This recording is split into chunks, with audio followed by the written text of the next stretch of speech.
What's up, everybody? Welcome to Masters of Modern in 2019. This is Ben Bateman, and we are about to give you guys an awesome preview card with a preview that was provided by Wizards of the Coast for free in total support of the show. So thank you so much to Wizards of the Coast for their continued support.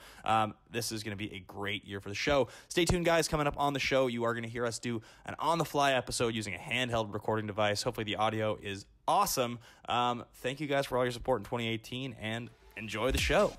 Welcome, travelers. We're aware that your journey was difficult, but prepare to have your questions answered, for you have been granted an audience with the Masters of Modern. And welcome back to Masters of Modern. I am your host, Alex Kessler, here with my co-host, Ben Bateman. What's up, everybody? This is a crazy one. I can't believe this is happening. We're in a vortex called Hong Kong. Yeah, you finally followed me here, and it's crazy. It's insane. We're recording this. It's the first thing in the morning in a hotel room, and we're trying to make sure you guys get the content we know you deserve in 2019. So this is our preview card for the new Ravnica set. Yes. And it's a reprint. We'll tell you that right now. It's definitely seen a lot of play in the history of Magic, and we're excited to see if by bringing it out to the market recently it'll do a little bit better. This is definitely a card that I feel is pretty forgotten by most people. I know about this card because, as you know, Highlander Roulette's the thing I do, so you just dig for extra copies of any effect you can have. But in Modern, historically, this is not a card that has seen a lot of play, but it is definitely going to affect Standard because, Standard doesn't have a lot of the Modern cards that we're so familiar with playing. So, if we were making like a top, today we're going to do, and it's based on the card, a top 10 list, but if this was a top 20 cards ever, this probably seen a lot of play in history. And in Modern, just people having more access to it and as a value option is probably a pretty good option. I definitely have played it. So we are going to give you guys a quick 10 seconds of shout-outs right now. And those 10 seconds are that we have a Twitter and a Patreon and a Facebook and all kinds of fun things. But if you stay tuned at the end of the episode, we're going to give you like an actual roll of things where you can find us. So stay tuned to the end of the episode if you guys want to help support us. That's the place to do it. The big one is that we're on Twitter at the MMCast. So you can go check it out. And there's an image of the card on that Twitter. I think without further ado, we should just get into the card. Yep. So the card is 1 mana for an artifact. Target player exiles a card from their graveyard. Tap to do that.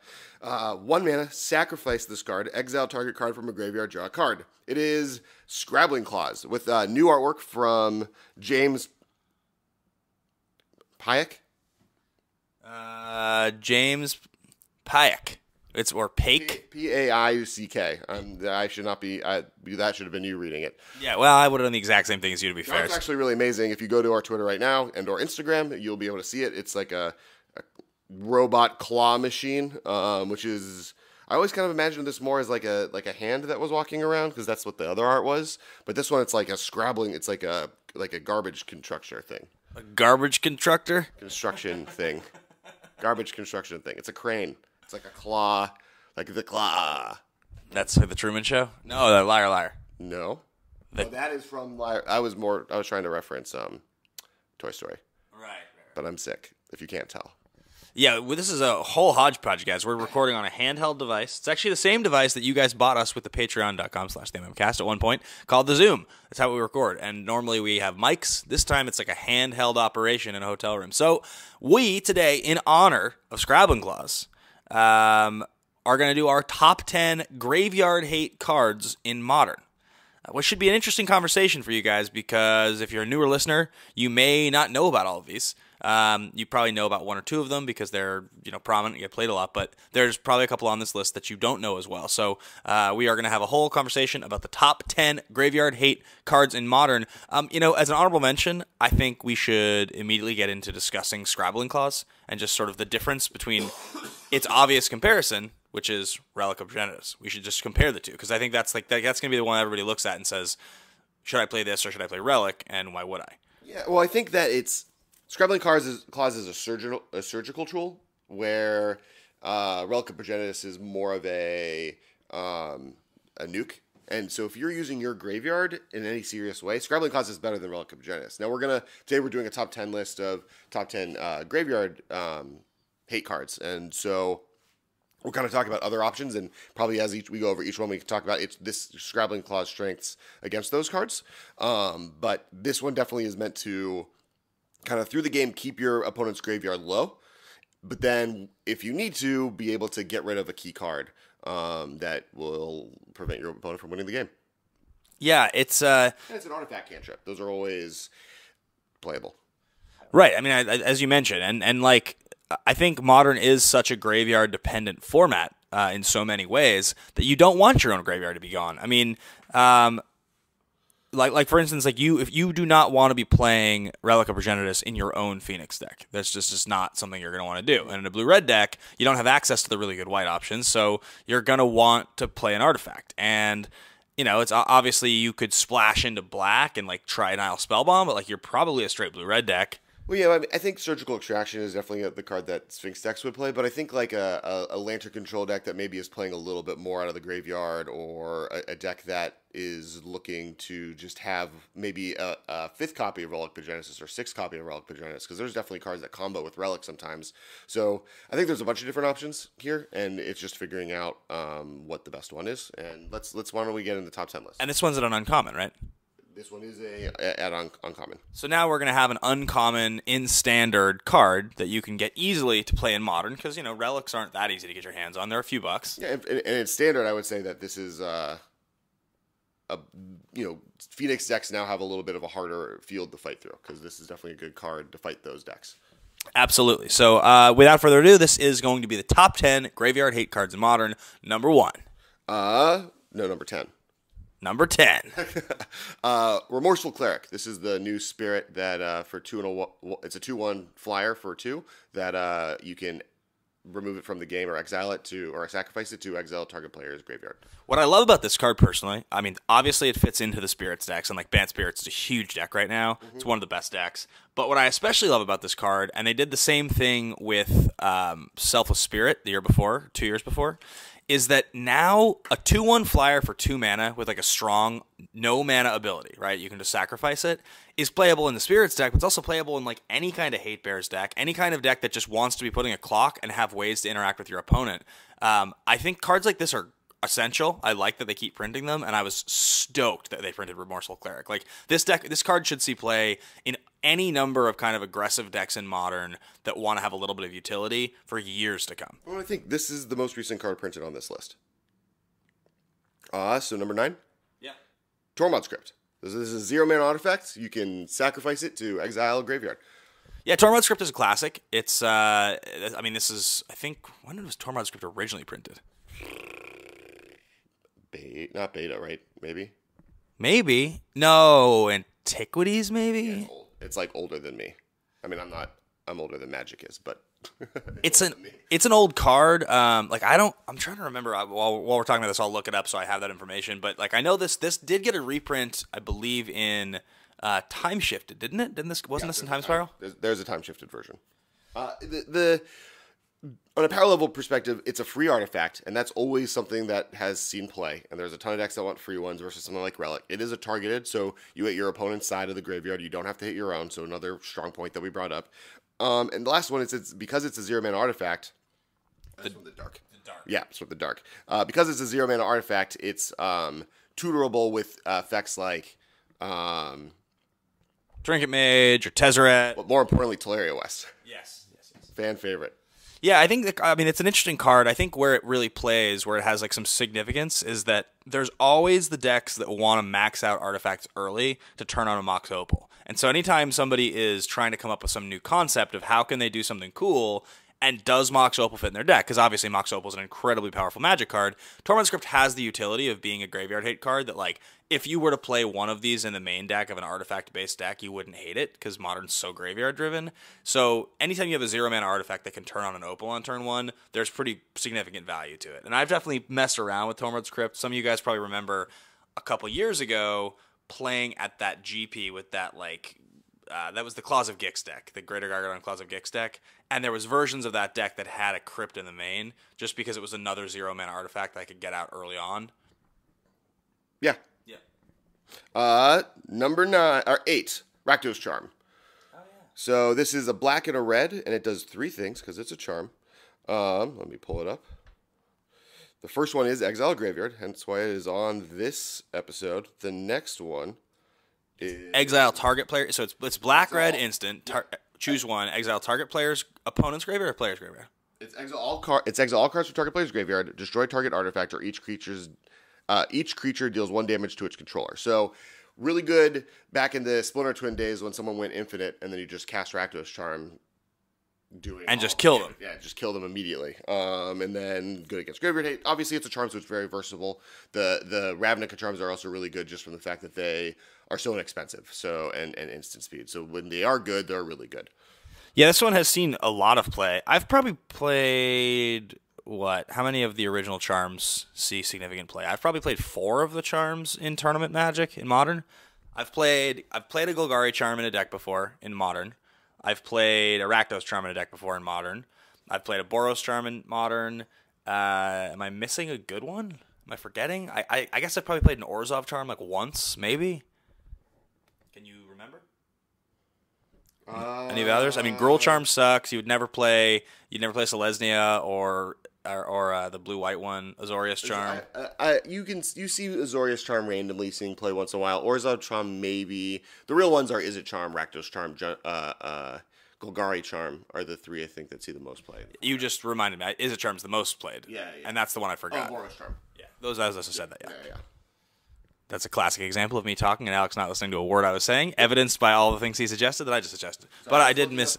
Yeah, I get it. But yeah, Rakdos charm is sweet. All right. Next card is Rest in Peace. White in a colorless enchantment. When Rest in Peace enters the battlefield, exile all cards from all graveyards. If a card or token we put into a graveyard from anywhere, exile it instead. Rest in Peace is just a house. I mean, it's if you have no graveyard interaction and you're playing white, this is the graveyard card to play. This is top. This is like top of the list of the most powerful modern graveyard cards. In fact, the fact that we're doing this in order. Yeah? So this is like number 6 or something? This is number 6. Wow. Rest in Peace is only number 6? The problem with Rest in Peace is that so much of the format uses their graveyard. So from how much play that it sees, it's lower. It's obviously one of the most powerful graveyard spells. But all the cards we're going to go through, like the next ones are all played probably more than this, and that's the issue. And a lot of it is just most decks either can't afford to exile their own graveyard or aren't playing white. Yeah, it's a super powerful card. I mean, I played 4 of these in my sideboard at Portland a couple weeks ago, and if you can play a deck that's like very, very like board driven and like doesn't actually have to interact with its graveyard, this is the best option by a mile. Because I mean, it's just a nuke. 2 mana, like this fills the Stony Silence role when you sideboard in game 2 and you like see it in your opening hand and you just have like one that's like yes. There's just like you're like this is exactly the only thing that I hope I draw in this matchup is this card. Yeah, and I mean the big deal with it is that like Stony Silence, the difference between this and Stony Silence is that there's a lot of decks that don't play artifacts. There's not a lot of decks that don't use their graveyard. Yeah, I mean, how many decks do you think? I mean, like percentage-wise, do you think over 50% of modern decks are relying on graveyard? I would say more than 60% of decks in Modern have some interaction with their own graveyard. So nuking their own graveyard is just not positive. But it's not always like, I mean, like, okay, so remember, again, referencing just decks I've played, like remember back in Superior Burning Cocoa, we would bring in Stony Silence in game 2, despite the fact that deck loved to have Aether Vial, because if you were going to lose to one of these decks, if you any of them, whether it was like a Lantern deck or an Affinity deck, you still could just nuke their board with a Stony Silence, so it slows you down, but that's fine. And I think this deck, this card ends up serving that function for a lot of people, where if they have minimal graveyard interaction, but they know that this is the best option for them, they'll still play it. Sure. All right, next card is Nile Spellbomb. 1 mana artifact. You can tap it to exile target's player's graveyard, and then if you pay a black in addition, you draw a card. This was part of the second cycle of spell bombs from the second Ravnica or the second Mirrodin set, and the difference between the original spell bombs and these guys was that the original ones you had to choose which function. You'd pay a mana and you'd either draw a card or you'd get your shock or your token or whatever. These ones, the great thing was when they're placed in your graveyard, you can pay the mana to draw the card, which means if you have any reason to sacrifice permanents, like Gargadon or something like that, if you sack an artifact or a reshape, for instance, you can still pay the 1 black to draw a card off this, using its ability when it's placed in the graveyard. You don't actually have to use the ability to remove a graveyard. So it has kind of a dual function there, which I think is pretty sweet. I've always liked that. You and I recently were messing around with Saheeli decks, trying to figure out if that card's actually good, because I'm obsessed with it. And one of the things I liked was you could make a copy of a Spellbomb with Saheeli, pop it, right, and blow it up, or make a copy and sack it to say like a Gargadon and still get the thing. So like it has a lot of bells and whistles that go along with its primary function of blowing up someone's graveyard. And I mean, which cycle of spell bombs in the end do you like better? The first one, because this is the only playable one from the second set of them, and the first one has the blue and the red one. Is the blue one from the original bounce a creature or give flying? Bounce a creature. The blue one from the second set is give flying. And Pyrite Spellbomb is this and Pyrite Spellbomb are the only two like mainstay staples we've seen in like tons and tons of decks, right? Correct. I've also always been a little bit intrigued with the white one that makes a 1/1. For the same reason I was sort of talking about, where like there should be cool ways to sacrifice it and then get the value. Yeah, it's just a little too expensive. It's like 2 mana to sack it to get the 1/1. So like at that point, I think there have been actually printed cards since then that you can sack for cheaper that get you tokens or like get you more tokens for the same cost. All right, if you're going to sacrifice it or you have some way to sacrifice it, you could just play the other one, Servo Schematic, and you get 2 1/1s. And then I think in Kaladesh block, there's a card that you can for 2 mana play it and sack it, and then or for like 1 and a white you can sack it, and then you get 2 tokens. Got it. Okay, so this really, I think. So what's the better all time? If we were doing the 1 mana cantrip cycle list, where would Pyrite versus Nile on the all time list? I think Pyrite would be higher. It's been like a staple in like the win condition in like several decks. Correct. Next card, Surgical Extraction. This is 1 Phyrexian mana. You may exile a card in target player's graveyard, and then they reveal their hand, and you may search their library for all other copies of that card and exile those cards as well. How did this card take so long to catch on? Is it because they had to ban other cards that would cost 0 for people to start actually playing it? Well, I mean, there's a lot of pros that like classically don't like this type of effect. Like they think it's bad as like a main deck style of gameplay because people are like, oh, if I play this in the main deck, I'll get people, and they think that's not necessarily that good of a thing to be doing. So it like has a little bit of resistance from that part of the community. And the other half is just like there needs to be decks that use their graveyard in a way that can also get nuked by just one of their cards getting exiled. And so like Goro's Vengeance decks being good to help this card get better, or other decks like that. Back in the old days, before this card really caught on, like the very first modern GP I ever went to, or PTQ or something, the first one I ever went to, I played like a mill deck with like Archive Trap and stuff like that, and the idea was that they were going to crack a fetch land on turn 1. You could Archive Trap in response, and if you had Surgical, before you'd ever played a land, you would see 13 cards in their deck, one of them hopefully was Splinter Twin, and you would then Surgical Twin out of their deck, and whatever, before they could ever do anything. And as stupid and silly as that sounds, it's still like kind of a viable strategy, just having those 2 cards in your opening hand. Like I don't think that that's that bad, because like sometimes you're just gonna 2-for-1 them. Like sometimes they'll just have 2 copies in their hand. It's possible, or at least 1-for-1 them, because that's the thing is right. Pros don't like it classically because it's card disadvantage. Like often you hit something out of their graveyard in their deck, but it doesn't affect their hand or the board. Correct. And so, but I still think Surgical, like the big thing that pushed Surgical into like the main space was what you said, and then also the fact that Gitaxian Probe was banned, so we needed more free spells. There, you needed spells to trigger things. Yeah, I think that was the other piece, is that like not just with Gitaxian Probe's banned, but just in general with that card being banned, it became much more noticeable that cards that I can pay 2 life for free are good, and like.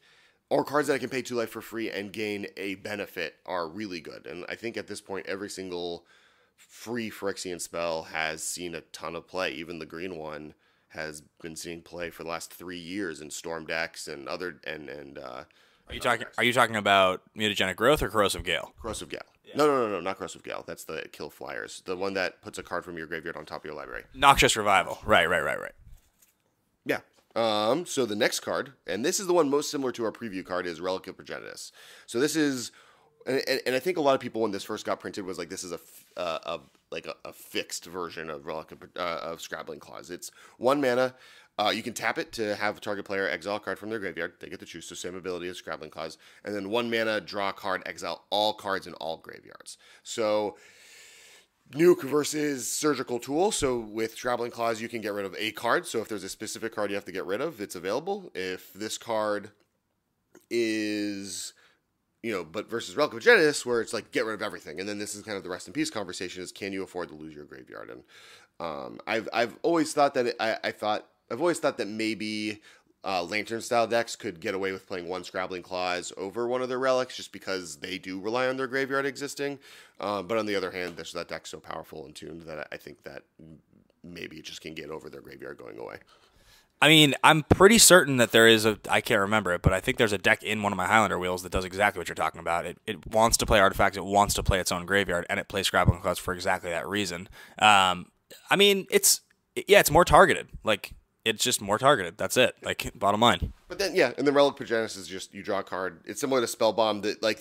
In Modern, generally, the choice is between Spellbomb and Relic Progenitus. If you're playing black, you play Spellbomb. And then, if you're not playing black, one targeting your opponent only versus targeting everything is a part of the conversation as well.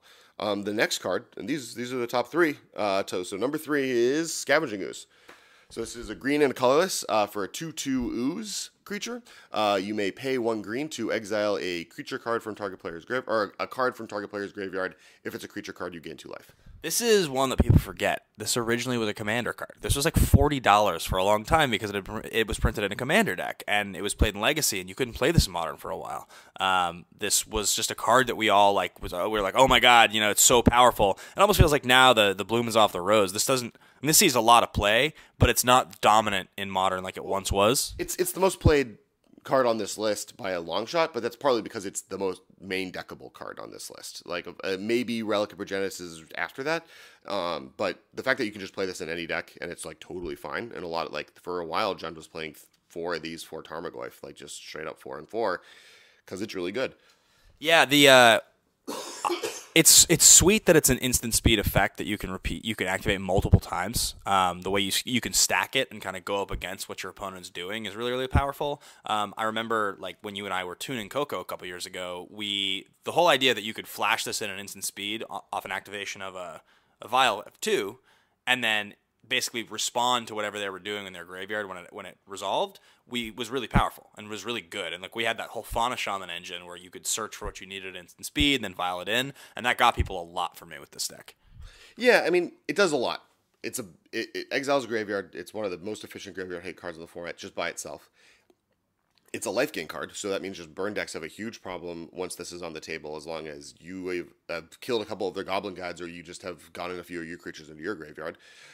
And it's also just a big beater. Like, this thing gets huge real quick, and you have to deal with a 6/6 Scavenging Ooze in front of you while they're, preventing you from doing stuff and gaining life. Yeah, no, definitely. And I also think, unless you just mentioned this and I zoned out, but the ability to respond and withstand a lightning bolt when bad players are playing, and they don't realize how many creatures are in the graveyard, or they don't realize you're going to be able to activate it twice. Like, some people just forget. They do a bad job, whatever. You can noob people out and absolutely withstand a lightning bolt. Yeah, when this card's in play, there's a ton of things you have to pay attention to. How many green mana sources do they have open? How many creatures are in graveyards? How many ways do they have to put cards into graveyards to get creatures out? Can't someone bolting your ooze and then you bolting their creature and then scavenging oozing it so that your ooze is a 4/4 is a huge swing. So super great. Also, one of the hilarious parts with this is one of the only cards on the entire list. In fact, it may be the only card on the entire list where there's value generated off of things in the graveyard. So graveyard hate against this card basically being a graveyard hate card. This card, you get value off of there being creatures. So somebody's going to nuke a graveyard before you can activate your ooze if you're tapped out, knowing they'll be able to stop you from gaining life or getting your creature bigger. Right. Every single card on this list is good against Scavenging Ooze. Yeah. So it's kind of unique. It's the only one that has that function. But I think Scavenging Ooze is, of the cards on this list, I think it's the one I've played the most. Yep. Next card, Grafdigger's Cage. This is 1 mana for an artifact. And it says, creature cards can't enter the battlefield from graveyards or libraries. Players can't cast cards in graveyards or libraries. So it doesn't, this is, I think, the only one on the list that's not an exile effect. It doesn't get rid of a graveyard, but what it does is it makes it so you, turns off Snapcaster Mage, turns off a lot of ways to get creatures. Most decks can't fight through this. And its biggest issue, once again, is that if you need your graveyard, it's kind of problematic. But a lot of decks actually can use it because there's cards that exile when they come out of your graveyard and then come into play. Or, there's ways to get around this trigger from your own perspective. But then it makes it so just people can't cheat stuff in. It's particularly significant right now as Phoenix is one of the biggest decks in the whole format. So this stops Phoenixes from entering, correct? Yeah, and then it also just gets like sweet extra wins of any decks that are trying to like cheat stuff in from their graveyard or their library. Well, and also it stops quarter calling and collected company. Right. That's like I think that's probably and that's like huge that we're talking about. Those are so it stops like a lot of the green white value based creature decks. It also stops the current like deck du jour. Like that already is pretty massive. Yeah, the fact that it kills just every graveyard deck in general, like Dredge can't beat it. Like there's a bunch of cards that it's good against. On top of that, it's good against all the creature decks.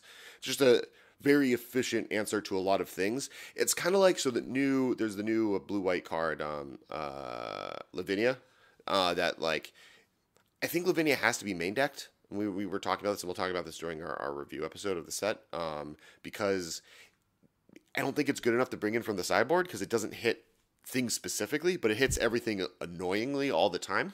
And this card is kind of similar to that, where I think this is a sideboard card for sure, but like it's not as good at just like your deck doesn't work anymore like Rest in Peace does, because they can get rid of it or anything like that. But what it is good at is just like it makes everyone who's playing against this card miserable if they're trying to do anything on this side of the spectrum.